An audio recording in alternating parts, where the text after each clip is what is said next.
आणि त्या कंत्राटदारांनी पुन्हा जेव्हा झाडं लावली तर एक पत्रकारांनी माहिती घेतली की त्या झाडाला मुळच नव्हते, फक्त काड्या खोचल्या होत्या. असं चालणार नाही. दर्यापूर ते आसरा तसंच दर्यापूर ते आशेगाव या मार्गावर सार्वजनिक बांधकाम विभागाच्या वतीने करण्यात आलेल्या वृक्ष लागवडीच्या कामाबाबत जनविकास न्यूजने वृत्त प्रकाशित करून या कामाच्या दर्जाबाबत तसेच खर्चाबाबत प्रश्न उपस्थित केले होते.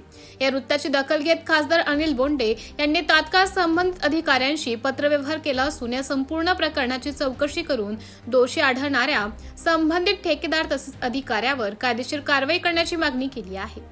दर्यापूर आसरा आणि दर्यापूर आशेगाव मार्गावर मोठ्या प्रमाणात वृक्ष लागवड करण्यात आल्याचं सांगण्यात आले होते. मात्र प्रत्यक्षात लावण्यात आलेल्या रोपांची स्थिती, त्यांची देखभाल आणि कामाच्या गुणवत्तेबाबत नागरिकांकडून प्रश्न उपस्थित करण्यात आले होते. शासकीय निधीतून करण्यात येणाऱ्या कामांचं नियमांचं पालन झालंय का? प्रत्यक्ष कामाची पाहणी करण्यात आली का? रोपांच्या देखभालीची जबाबदारी कोणी घेतली? असे अनेक सवाल या निमित्ताने उपस्थित झाले आहे. जनविकास न्यूजने या प्रकरणाला वाचा फोडल्यानंतर आता खासदार अनिल बोंडे यांनी अधिकाऱ्यांना पत्र देत संपूर्ण प्रकरणाची चौकशी करून दोषी व्यक्तींवर नियमानुसार कारवाई करण्याची मागणी केल्याने सार्वजनिक बांधकाम विभागाच्या कामकाजावर पुन्हा एकदा प्रश्नचिन्ह निर्माण झाले आहे. दरम्यान या प्रकरणात चौकशीनंतर नेमके काय समोर येते आणि संबंधित ठेकेदार व अधिकाऱ्यांवर प्रशासन कोणती कारवाई करते याकडे दर्यापूर तालुक्यातील नागरिकांचं लक्ष लागलं आहे. सार्वजनिक बांधकाम खातं असो की जिल्हा परिषद किंवा नॅशनल हायवे, रस्ता बांधल्यानंतर 1% निधी झाडं लावण्यासाठी, त्याचं संगोपन करण्यासाठी खर्च करणं बंधनकारक आहे. परंतु त्या दिवशी मी दर्यापूर ते भातकुली ते अमरावती या मार्गावर गेलो आणि परत येताना दर्यापूर ते वलगाव या महामार्ग पाहिला. तर रस्ता झालेला आहे पण दोन्ही बाजूने झाडं लागलेली नाही.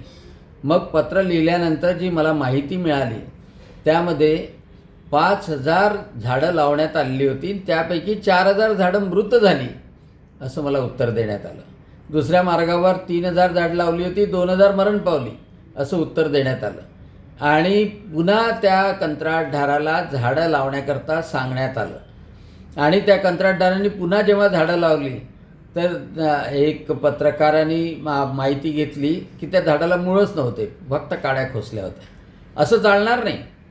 कारण जर का कंत्राटदाराकडनं होत नसेल तर तो 1% निधी सामाजिक वनीकरणला द्या.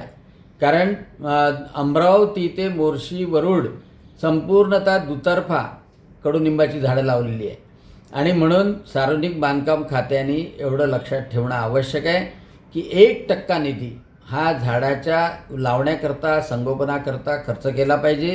त्या कंत्राटदारावर जबाबदारी टाकली पाहिजे आणि तो जर पूर्ण करत नसेल तर ते पैसे आणि त्याची सिक्युरिटी डिपॉझिट त्याला देता कामा नये. आणि तो करत नसेल तर ते सामाजिक वनीकरणाकडून करून घ्यावं. परंतु रस्त्याच्या बाजूला कडुनिंबाचे झाडं, वडाचे झाडं, पिंपळाचे झाडं, उमराचे झाडं, चिंचेचे झाडं, आंब्याचे झाडं असे उपयुक्त झाडं लावावे. कोणतेही असे ते विलायती झाडं लावण्याची गरज नाही. त्यासाठी पुन्हा पत्र लिहिलेलं आहे. कृपया चीफ इंजिनियरनी अमरावतीमध्ये या सर्व गोष्टीवर तातडीनं लक्ष द्यावं.